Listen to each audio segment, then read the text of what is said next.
Hello everyone! Welcome back to our YouTube channel. So for today's video, mag-repaint tayo ng lumang cabinet.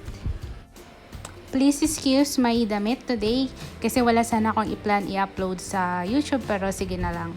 As you can see, na-apply ko na pa yung first coating.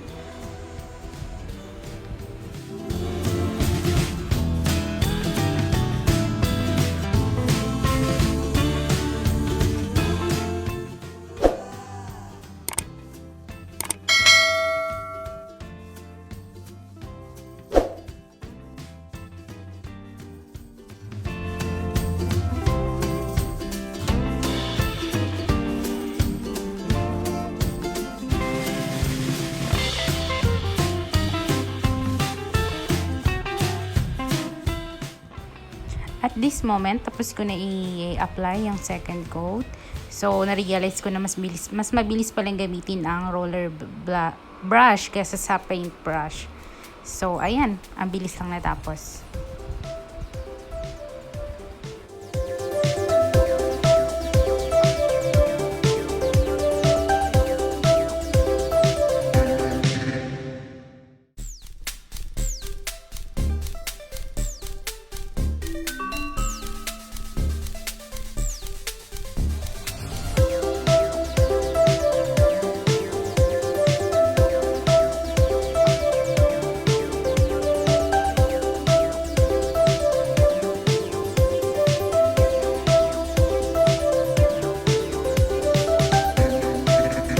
Good morning guys! So tuyo na yung ating paint. Bali, sinimulan ko siya kahapon ng alas 3 and then pinatuyo ko siya overnight.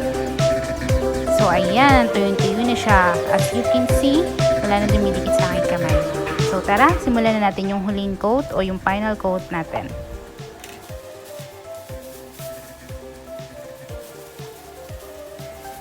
Ang ginamit kong paint dito is yung Davies na Gloss 8.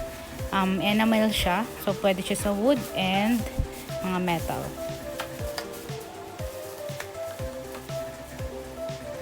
Ginamit ko yung dustpan namin para may pagro-relengan yung roller brush. Kasi wala akong nabili nung parang planggana.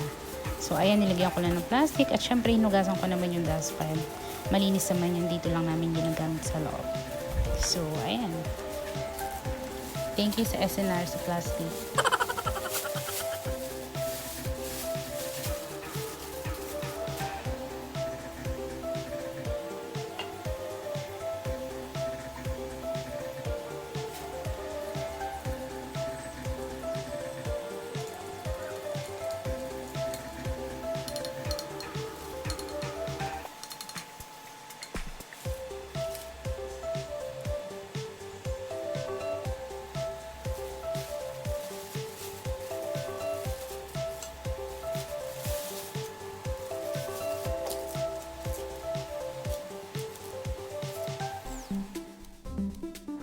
So, ayan, semi-gloss yung kanyang finishing nito after. Makikita nyo, makintab siya.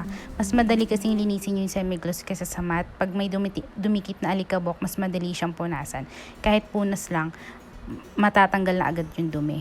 Lalong-lalo na sa mga ganito na prone sa palaging hinahawakan, palaging binubuksan.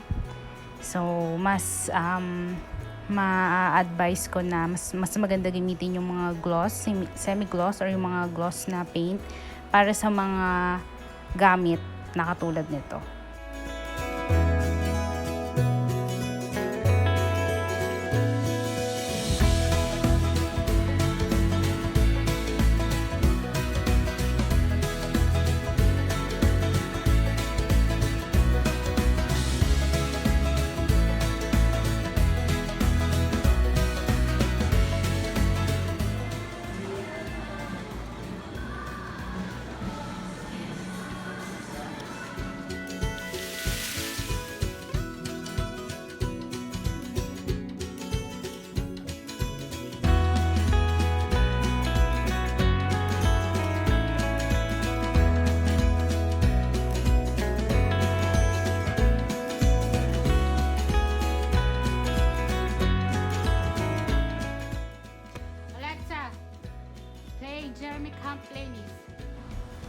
Yehey! Syempre, dahil bagong paint ba or bagong makeover yung ating cabinet, dapat maayos din yung loob. So, ayan, tara, tupi tayo.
Thank you for watching. Don't forget to like and subscribe.